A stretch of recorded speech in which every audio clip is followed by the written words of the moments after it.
Hello everyone, in this video I will show you how to fix Snapchat notifications not working. Basically it's pretty easy, just follow the steps I do to not make any mistakes.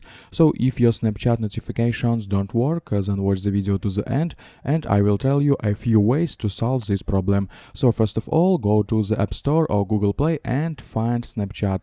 Here you need to check if there are any updates available, and if you have an update button, then install the latest version of Snapchat. Perhaps the developers have already solved your problem. The next step is to go to settings and find Snapchat. Scroll down and select. You can also do this on Android. Here you need to check that background app refresh and updates are enabled.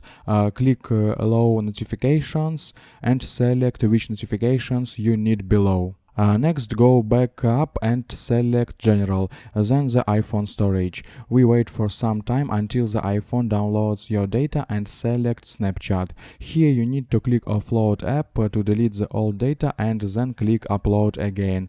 You can also completely uninstall the app and download it from the App Store or Google Play, and try just rebooting your phone, sometimes it may help.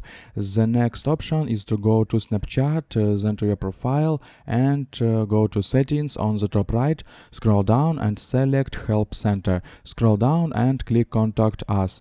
Then select I found a bug. Click Yes here, then select Profiles and Communities and My Profile. Scroll down and click Yes. Then you need to enter your username, email address, phone number, your device, and when your problem occurred. Also in the description explain in detail how you need help. After that, Snapchat tech support will review your request and help you. I hope guys this tutorial made your life a little bit easy and you like this video. Subscribe to my channel and write your comment. You can also watch a playlist about Snapchat at the link in description if you still have any questions. Goodbye, have a nice day.